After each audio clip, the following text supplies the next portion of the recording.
last poem of the day, which is Shipwreck. Shipwreck by Emily Dickinson. This is a 4-stanza poem, and I believe it is of equal length, and there is a strict rhyme scheme.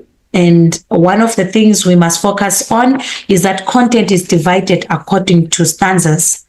Stanza 1 and 2 focus on the optimistic response to the news of the survival of 4 people in a shipwreck. Stanza 3 and 4 now focuses on the grieving and mourning the loss of the 40 innocent lives in the shipwreck.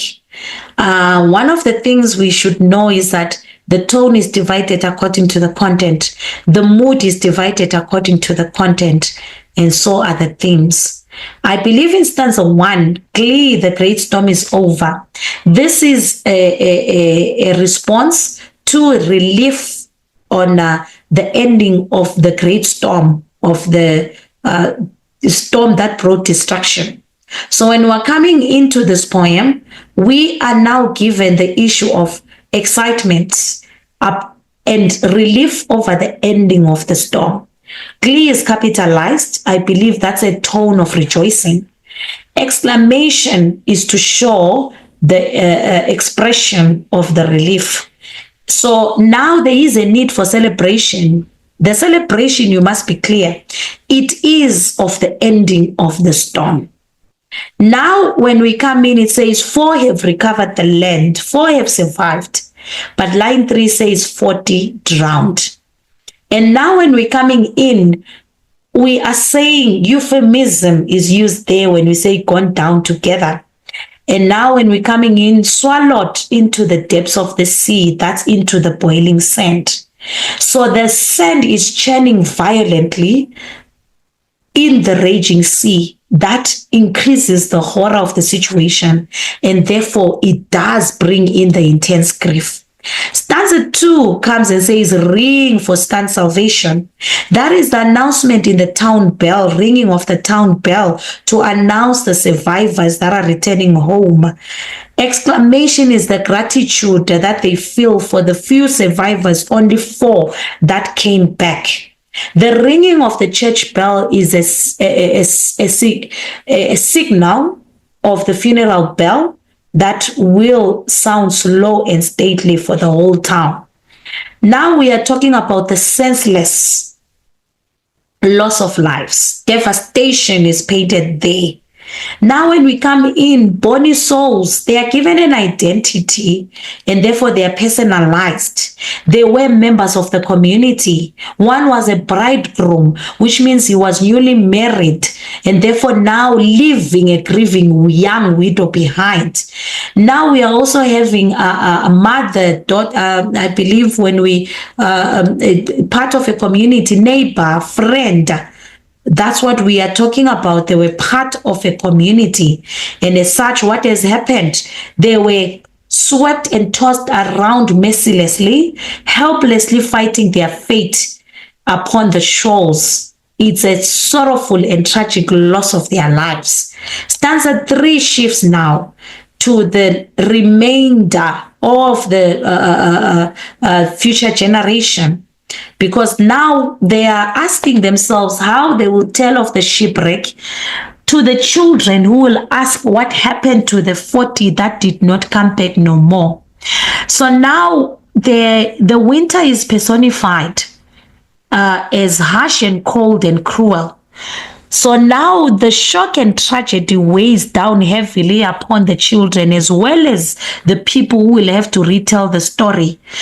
In stanza 4, the continuation is there will be a silence.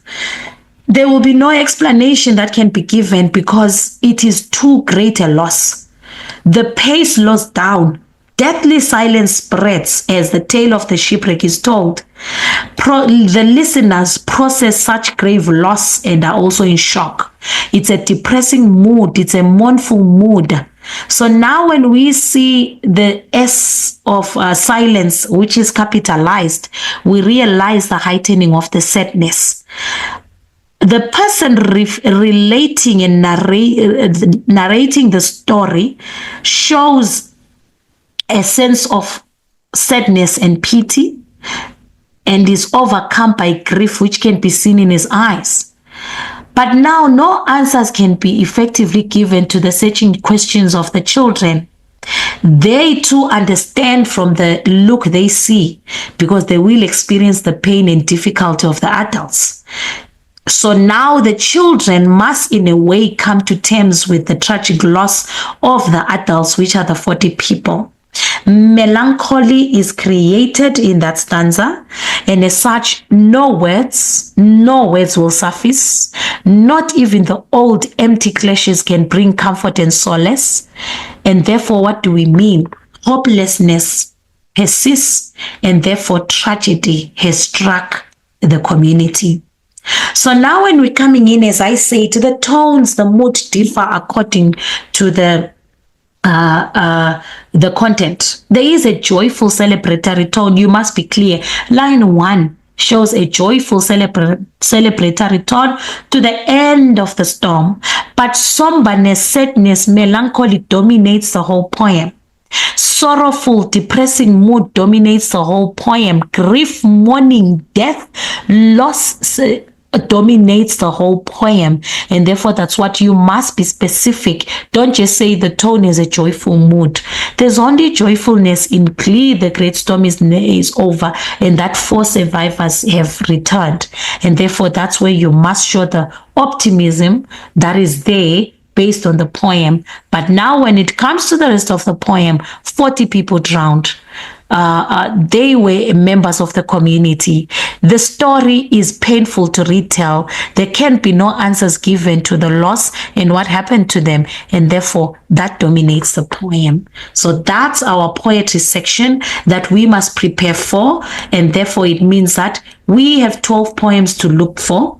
We have 12 poems to internalize in preparation for the poetry section in the examination. This comes to the understanding that we do not choose which poems to know and internalize. We study all poems. This brings us to the end of our poetry session for today. A good day to you all.